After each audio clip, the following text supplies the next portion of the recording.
film ini kita diperlihatkan sekitar 20 tahun yang lalu saat akhir zaman es di Eropa, sekelompok suku sedang memburu bison.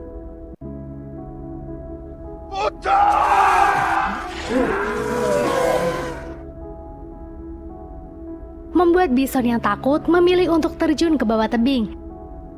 Terlihat salah satu bison memilih untuk menyerang dan menyeret seseorang bernama Keda yang merupakan pemeran utama di film ini sampai terjatuh. Tahu atau kepala suku yang melihat pun langsung melemparkan tombaknya ke bison. Namun sayang, bison yang tertusuk tetap tidak mempedulikannya, kemudian menjatuhkan Keda ke tebing yang sangat curam.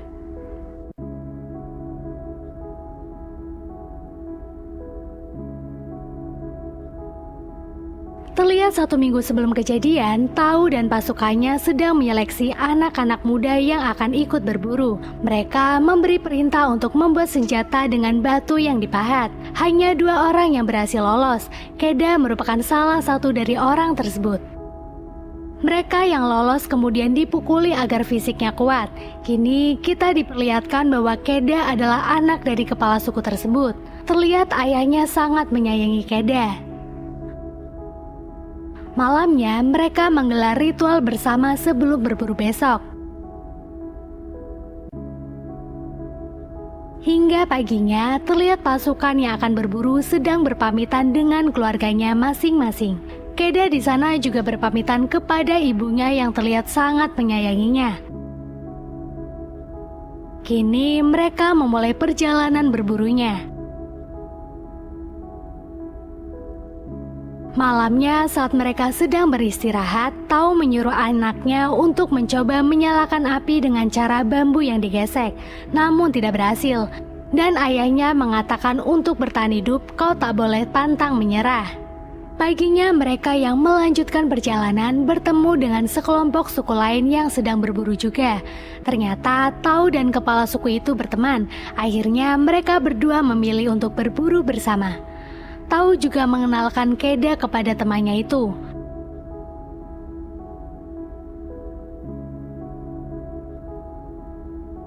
Dua scout itu kemudian menemukan babi hutan, dan saat si babi hutan telah tertombak, Tau menyuruh Keda untuk membunuhnya. Akan tetapi Keda yang kasihan tak sanggup membunuhnya. Si ayah yang kecewa kemudian berkata hidup hanya untuk orang yang kuat, dan dia pun menuntaskan babi hutan itu. Saat dua scout sedang menyantap hasil perburuannya, mereka terdiam dan mendeteksi ada bahaya yang mendekat. Membuat mereka semua kaget dan langsung berdiri.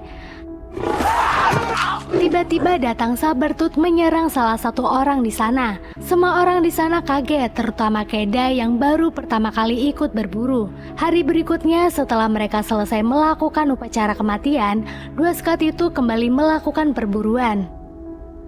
Mereka yang telah menempuh jalan cukup jauh memilih untuk beristirahat di gua. Terlihat Tau sedang memberitahu kepada Keda di bukit sana ada sekumpulan serigala.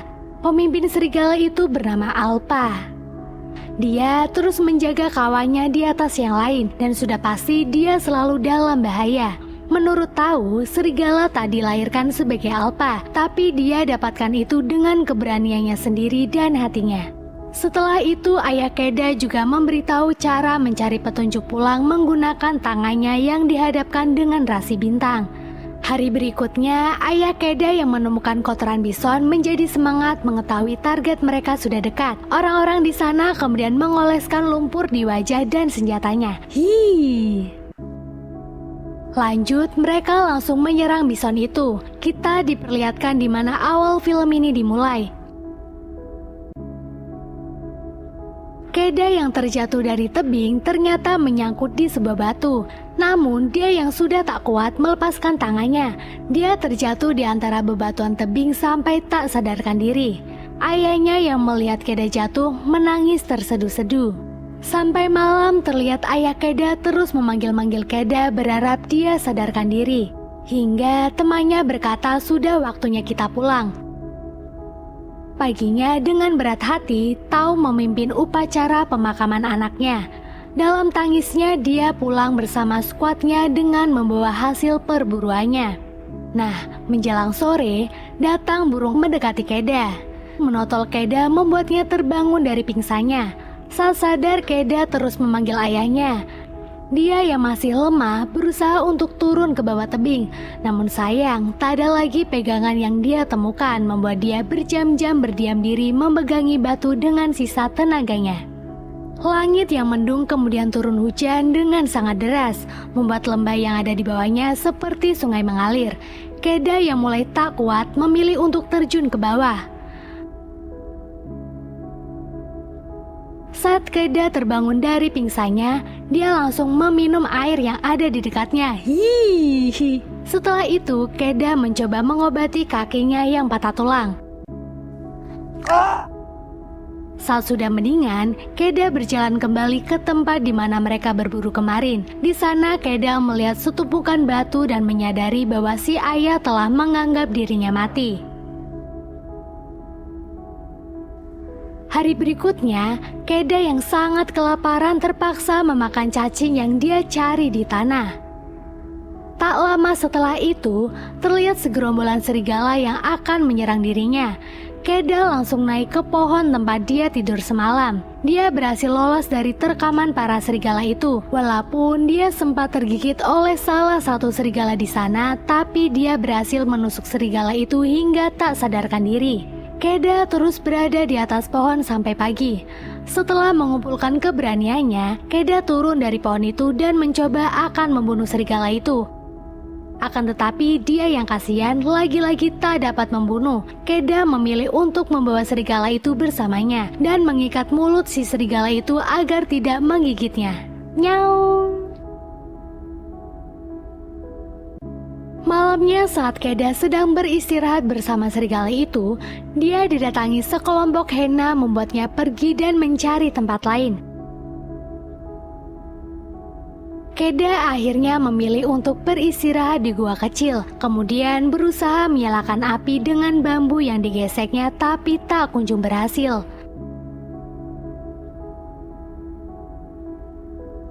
Paginya, Keda yang bangun dari tidurnya kembali mengobati kakinya. Terlihat juga serigala itu sedang mencoba membuka ikatan di mulutnya dan berhasil. Keda yang baik hati kemudian memberikan minuman kepada si serigala, walaupun dia masih sangat agresif. Keda yang mulai iba dengan serigala itu terlihat sedang membersihkan lukanya. Dia juga membagikan makanannya. Cacing lur simbok pangan kui. Kini Keda yang telah mempunyai jiwa pemburu berhasil membunuh seekor kelinci. Malamnya dia berkata kepada serigala jika dirinya belum sepenuhnya memaafkan dia atas kejadian kemarin. Keda menambahi terserah dirinya akan memberi makanan kepadanya atau tidak. Tapi karena kasihan melihat hewan di depannya melongo kelaparan, dia kemudian memberi daging untuk serigala itu. Walau telah duduk bersama, bukan berarti serigala itu sudah jinak kepada Keda ya lur. Tuh lihat.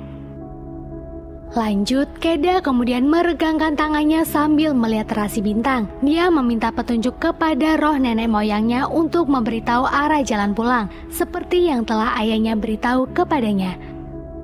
Dua makhluk itu sama-sama merindukan keluarganya.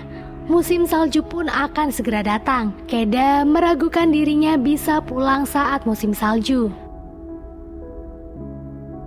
Paginya, Keda yang berencana akan pulang secepatnya mengucapkan kata pisah kepada serigala itu. Tapi dia tetap tak mau pergi dari tempat itu dan malah terus mengikuti Keda. Berkali-kali Keda mencoba mengusirnya tapi tak berhasil. Sampai akhirnya Keda mau menerima serigala itu untuk bersama dengannya. Terlihat si serigala yang melihat babi hutan langsung mengejarnya. Nah, mulai kompak nih mereka dalam berburu.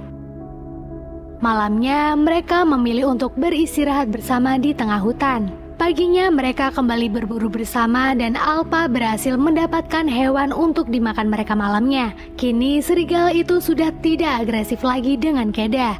Terbukti saat Keda sedang tidur, serigala itu diam-diam mendekati Keda dan tidur di sampingnya. Paginya mereka yang telah akrab memilih mandi bersama. Di sana serigala itu berhasil menangkap ikan untuk mereka santap. Mereka kemudian melanjutkan perjalanannya kembali. Dan sejak saat itulah Keda memanggil serigala itu Alpa. Kini musim salju pun telah datang. Lagi-lagi mereka berburu bersama untuk mendapatkan makanan. Hingga suatu malam, Alpa yang didatangi sekelompok serigala lainnya mencoba memberitahu kepada teman-temannya itu jika manusia ini baik dan tidak membahayakan. Dan dengan berat hati, Keda menyuruh Alpa untuk balik lagi dengan keluarganya. Setelah Alpa pergi, Keda melanjutkan perjalanannya sendiri. Dia terus merasa kedinginan setiap malam. Terlihat dia juga mimpi melihat ibunya berteriak ketika ayahnya berkata Keda telah meninggal. Beberapa hari kemudian badai salju datang melanda tempat itu. Melihat Alpa sedang bersama keluarganya, Keda dengan sangat semangat berlari untuk mendekati mereka. Namun sayang, es yang dia pijaki retak dan dia terjatuh ke sungai yang ada di bawahnya. Nah, si Alpa yang melihat langsung menolongnya. Ini scene favorit Mbak Yani sih.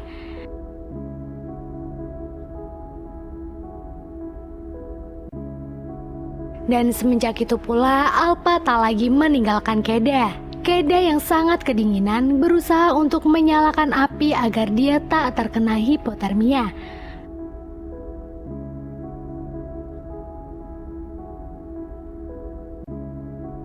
Setelah mendingan, Keda mulai melanjutkan perjalanannya kembali ditemani Alpa.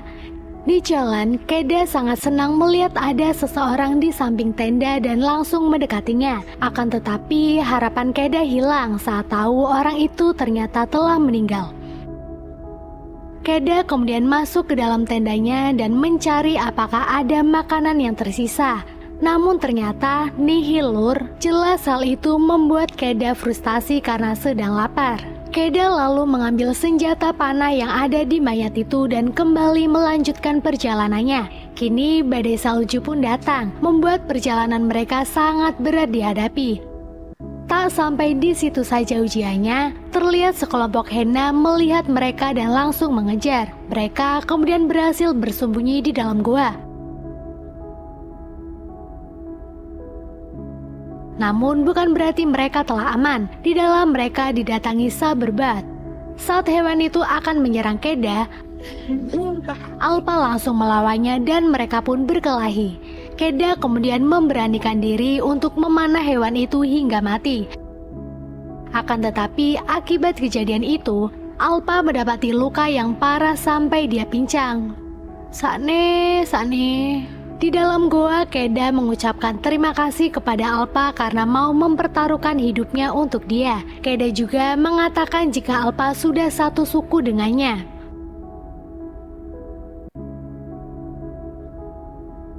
Mereka yang tak pantang menyerah kembali melanjutkan perjalanan untuk yang kesekian kalinya. Di sana, Keda berhasil menemukan setumpukan bebatuan yang dia lewati bersama keluarganya waktu saat berburu. Fisik Keda yang mulai memburuk membuat dia batuk darah sampai terjatuh. Kini giliran Alpa yang terjatuh karena kelelahan. Keda yang tak ingin kehilangan sahabatnya itu memohon kepadanya untuk tetap kuat dan dia pun menggendong Alpa untuk ikut pulang bersamanya. Dalam tidurnya, lagi-lagi Keda bermimpi orang tuanya. Dan setelah melanjutkan perjalanannya kembali, alhamdulillah ya Allah, alhamdulillah, Keda berhasil ke desanya bersama Alpa yang digendongnya.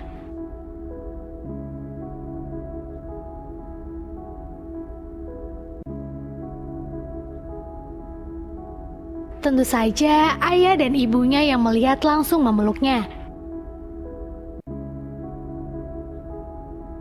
Di dalam, Keda dan Alpa diobati oleh tabib di sana. Dan saat Alpa diperiksa, ternyata dia sedang mengandung dan akan segera melahirkan.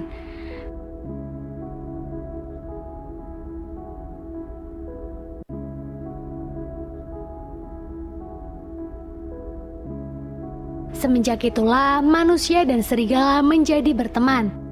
Film pun selesai.